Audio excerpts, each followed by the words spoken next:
Hello, my name is Don Hudson. Today I'm going to be talking to you about speeding and the importance of following speed limits. In 2012, over 5.6 million motor vehicle crashes were reported by police.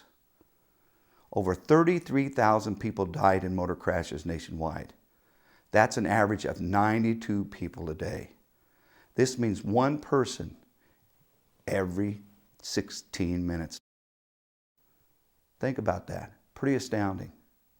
Also in 2012, over 2.36 million persons were injured in motor vehicle traffic crashes nationwide. An average of 6,465 persons were injured every day nationwide. This means at least 4 people were injured every minute of every day. Large truck occupant fatalities increased 8.9% and injuries increased by 8.7% from the year 2011 to 2012. In 2011, speeding was involved in more than 1/3 of the fatal crashes that occurred in construction and maintenance zones. Over 8,000 speeding-related fatalities occurred on roads that were not interstates. Only 13% of the speeding-related fatalities occurred on interstate highways. So as you can see, surface streets by far have more collisions than freeways. Also in 2011, speeding was a factor for 20% of the drivers involved in fatal crashes on dry roads. 22% of drivers involved in fatal crashes were on wet roads. 36% of the drivers involved in fatal crashes when there was snow on the road. And 44% of drivers involved in fatal crashes that occurred on icy roads. Also, in 2011, the annual estimated economic cost to society of speeding-related crashes was $40 billion. Speeding was a contributing factor in 30% of all crashes. 9,944 lives were lost in speeding-related crashes. Astounding. As you can see in this short video clip, that's the importance of speeding or not speeding on surface roads. The impact is great.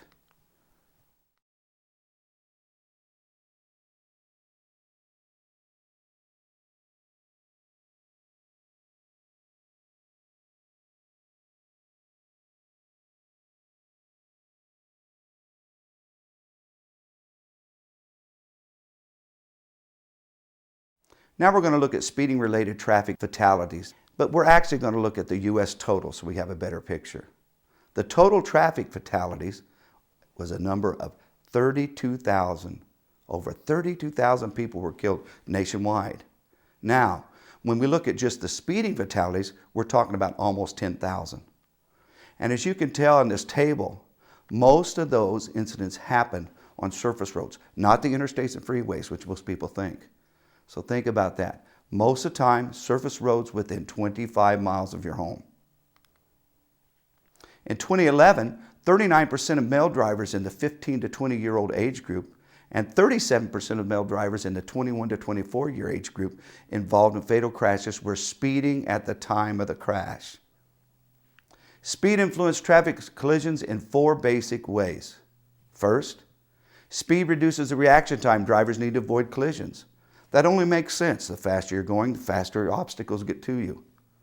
2, speed increases the distance needed to stop a vehicle. 3, higher speeds result in higher risk of injury or death due to the kinetic energy that is dissipated in a collision.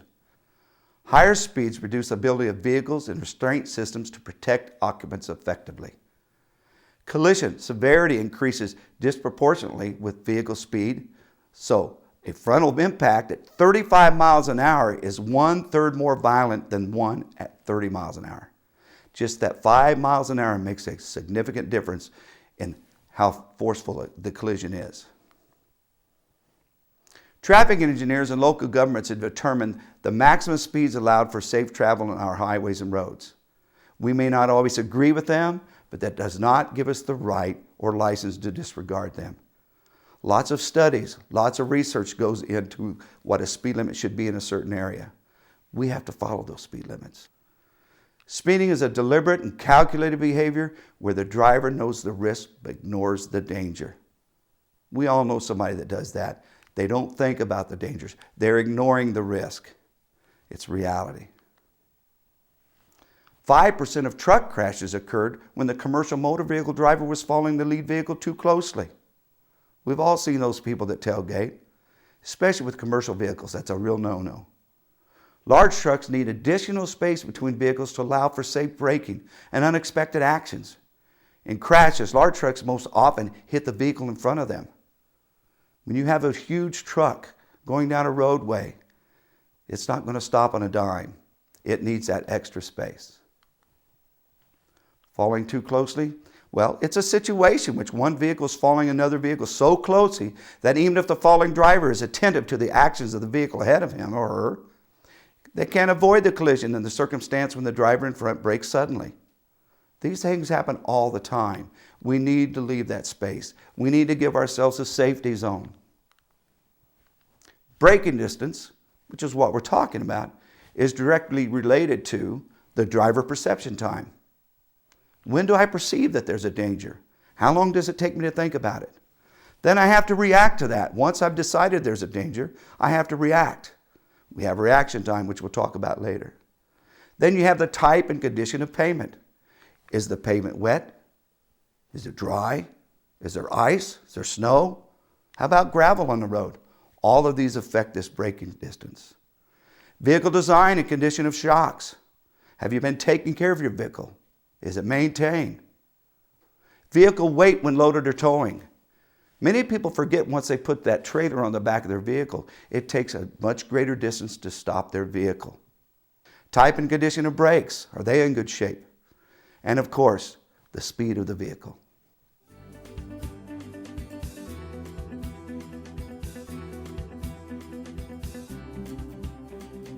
Hello, I'm Officer McGraw of the Auburn Hills Police Department, currently assigned to the Directed Patrol Unit. Despite what some may believe, specific speed limits are put in place for a reason. Speed limits are determined based on a number of factors, including road design, visibility, limited access, population, and pedestrian traffic in the area. Violating a speed limit may seem harmless in the moment, but this perception couldn't be further from the truth. Consider this: to stop a vehicle, you need both time and distance. When you're speeding, even slightly, you increase your time to stop and lessen your distance between you and the object you may need to avoid. This could be a car in front of you, an object in the road, or even a person. Here on Chrysler Drive, the speed limit near this crosswalk is 35 miles per hour. At this speed, your vehicle is traveling almost 51 feet per second. To stop in an emergency, a driver must perceive and react to the threat. The average combined perception and reaction time is 1.5 seconds.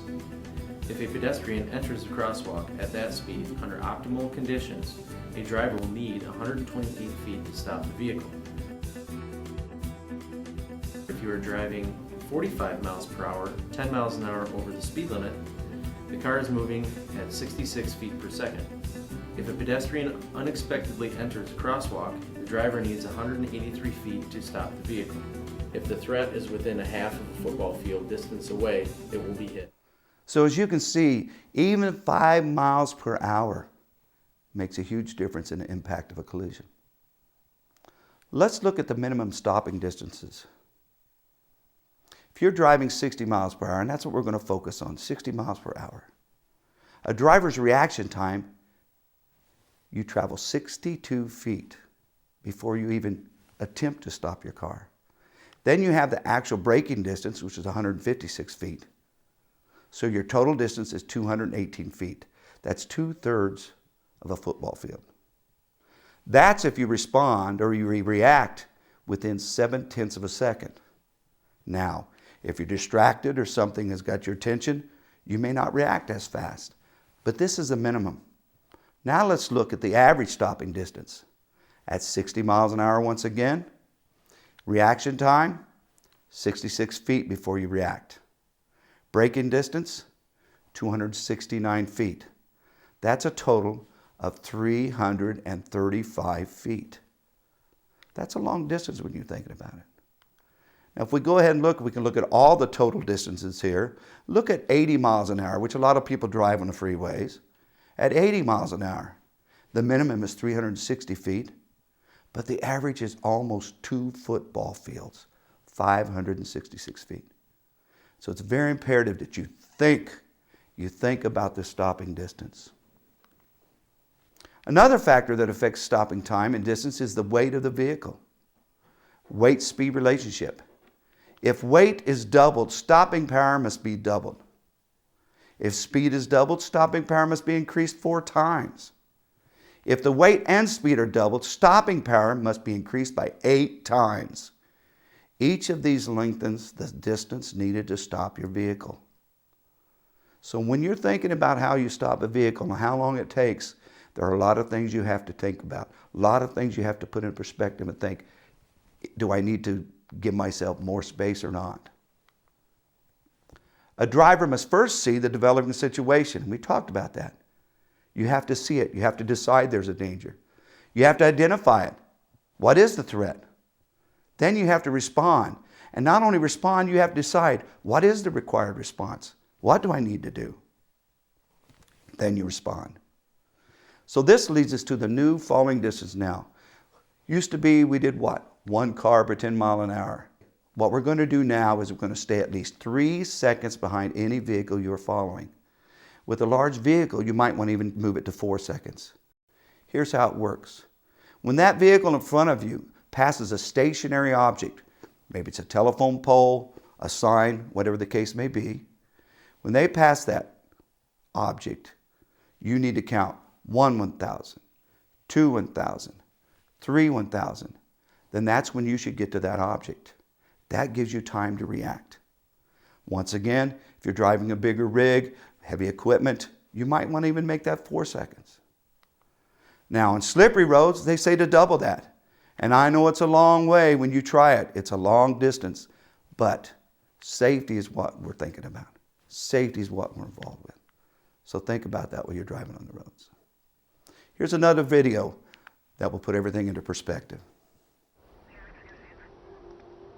What you're about to see will change your mind about speeding.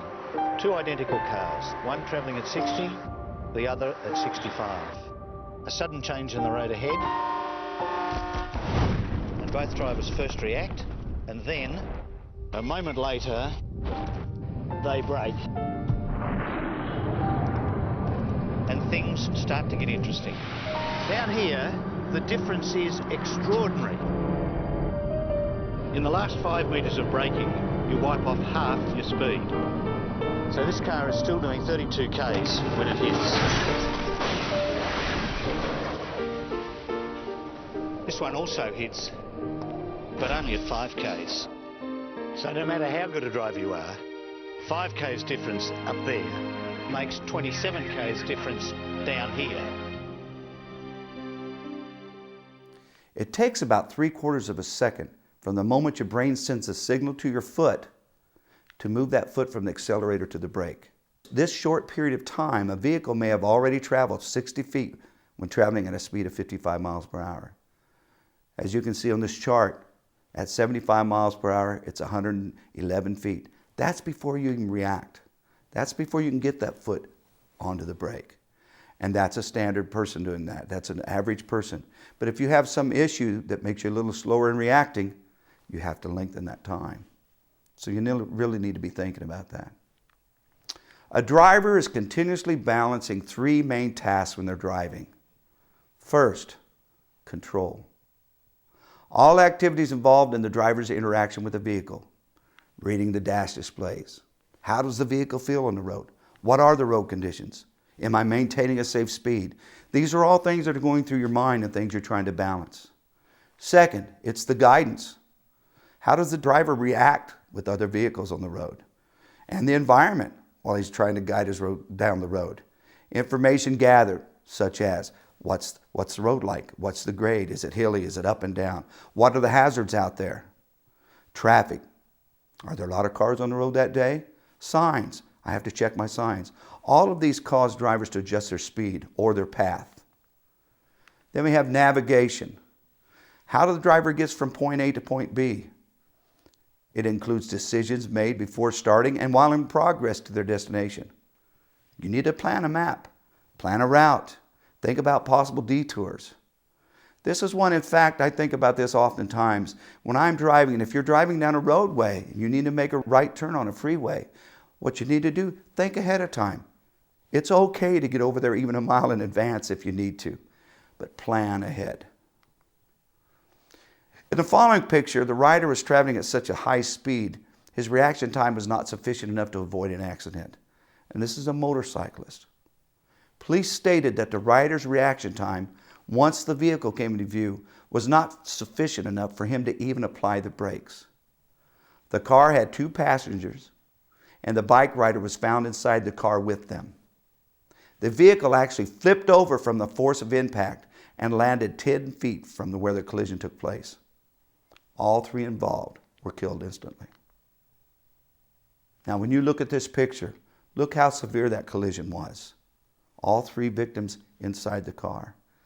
It's estimated the biker was going 155 miles an hour. I know most of us don't drive that fast, but the point is this: with speed, reaction time, stopping distance, it's a reality. And I think this is a good example to show you. Remember, collision severity increases disproportionately with vehicle speed. So a frontal impact at 35 miles per hour is 1/3 more violent than one at 30 miles per hour. What's the payoff for speeding? Let's think of a trip, say it's 300 miles. You're traveling at 75 miles an hour, takes 4 hours. Now, if you increase your speed to 86 miles per hour, which, by the way, in most states is criminal speeding, but if you increase it to 86 miles per hour, it only takes you 3.5 hours of travel time. So you could potentially save that, 30 minutes. Is it worth it? Is it worth risking your life and other lives? Talk about even going across town. I'm traveling a 20-mile trip at 55 miles per hour. It'll take me 22 minutes.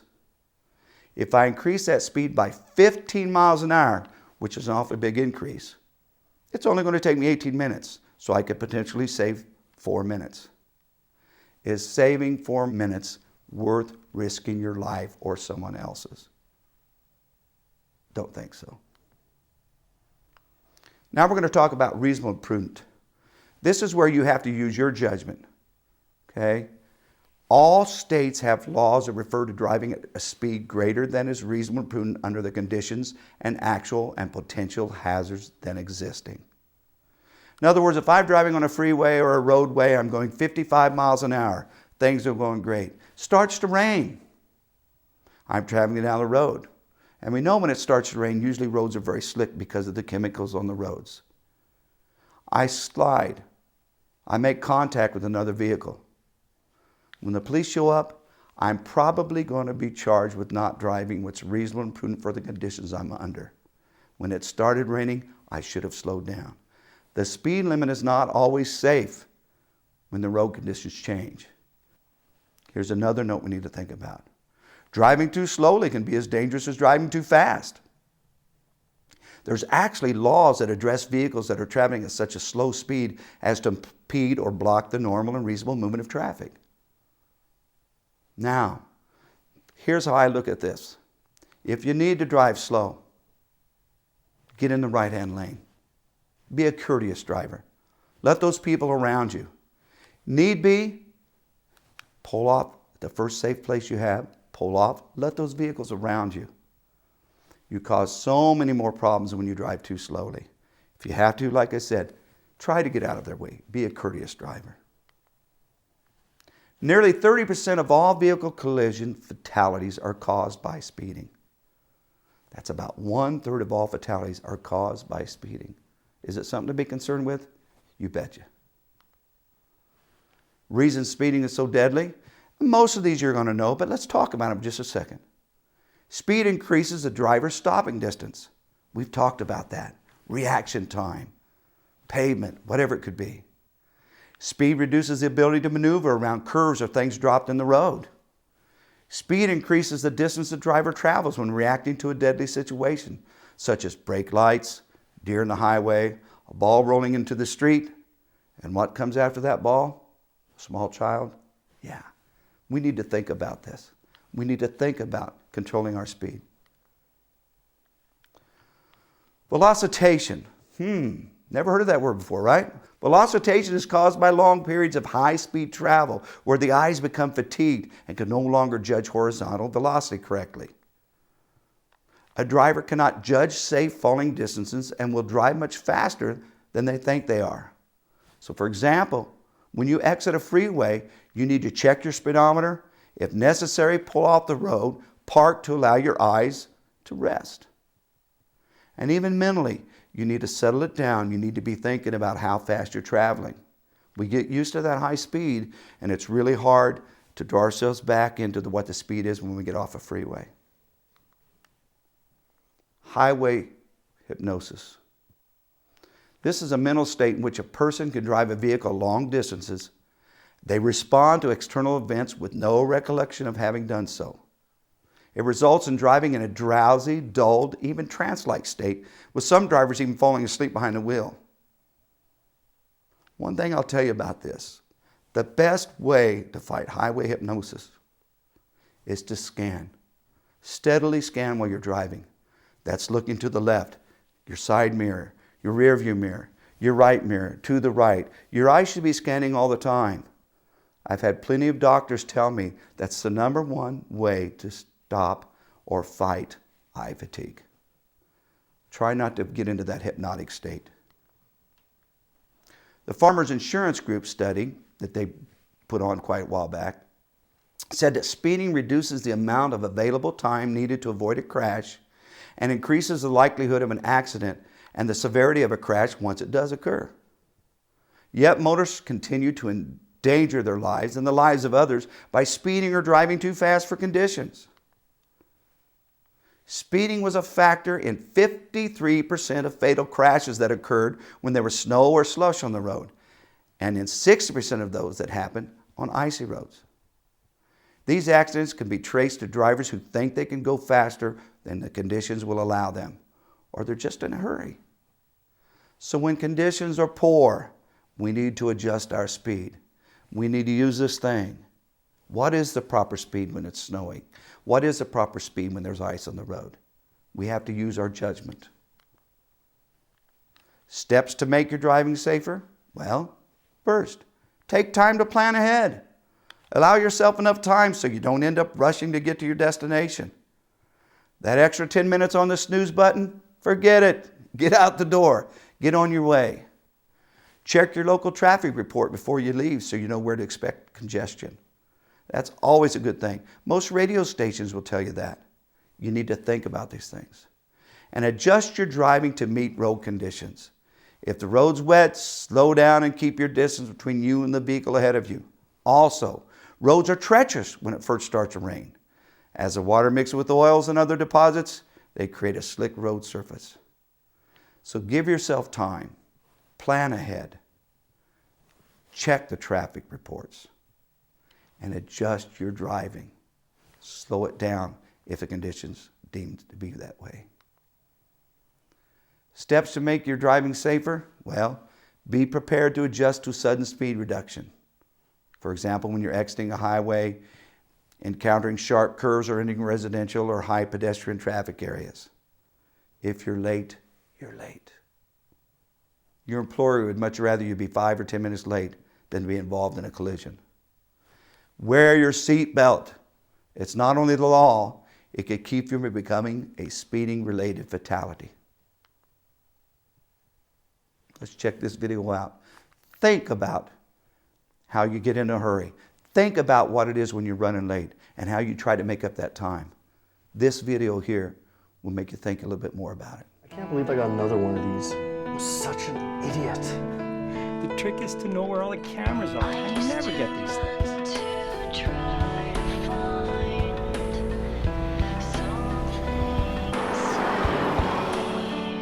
Hurry up, sir. That will be in a few minutes. I am hurrying, but hurry a bit faster.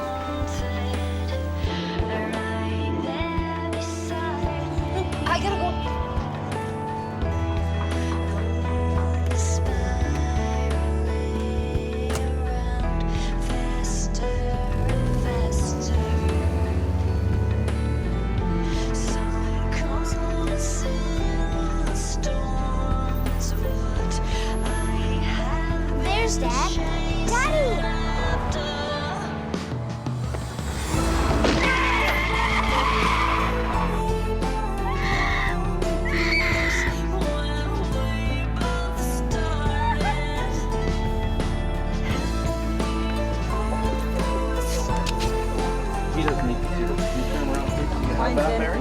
We're doing everything we can, okay?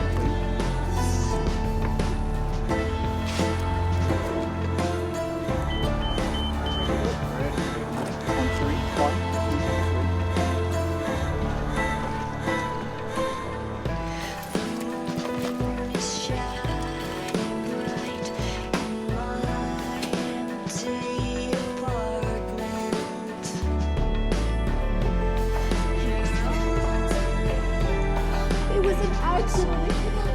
Everybody.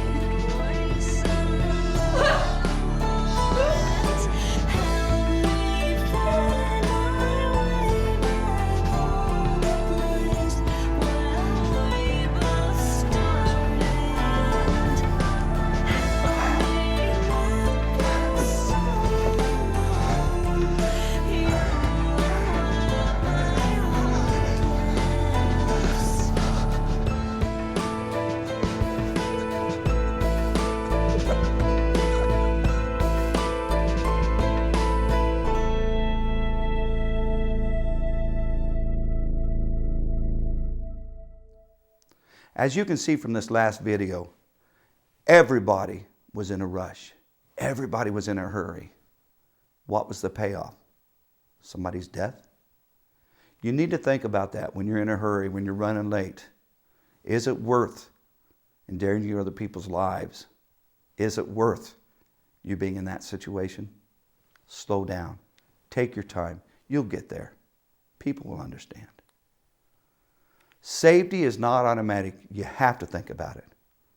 You've got to drive as if every child on the street were your own. You need to make it real to you.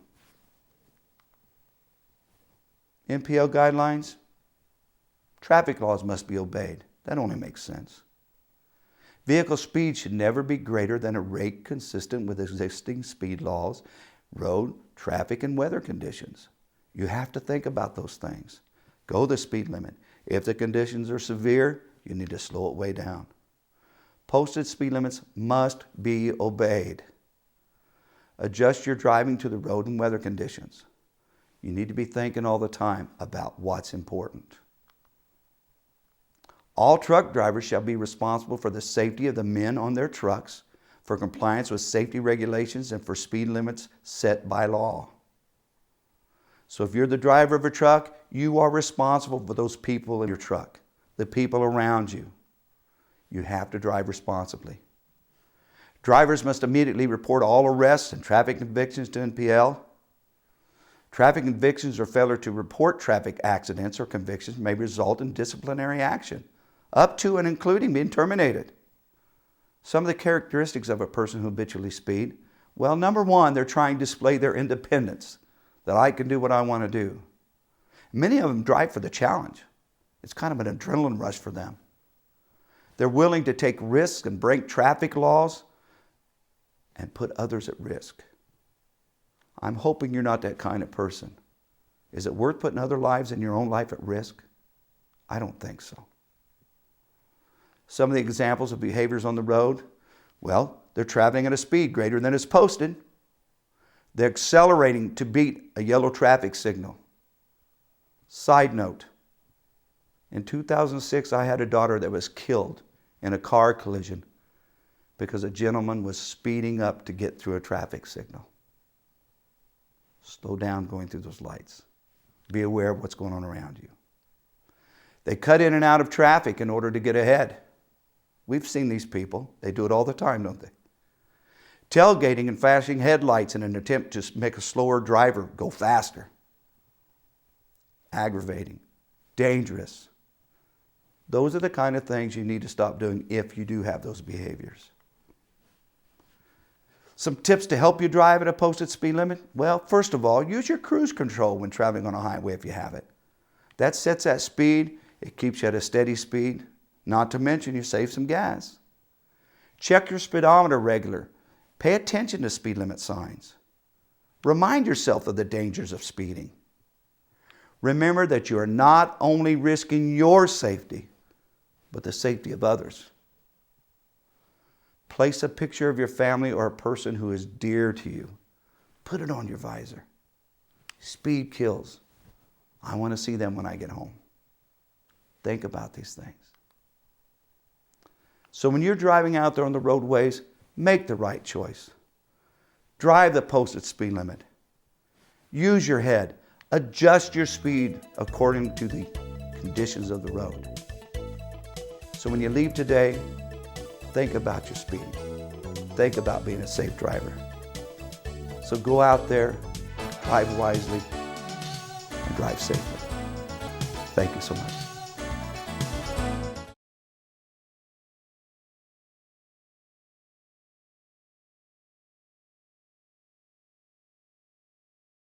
Comments,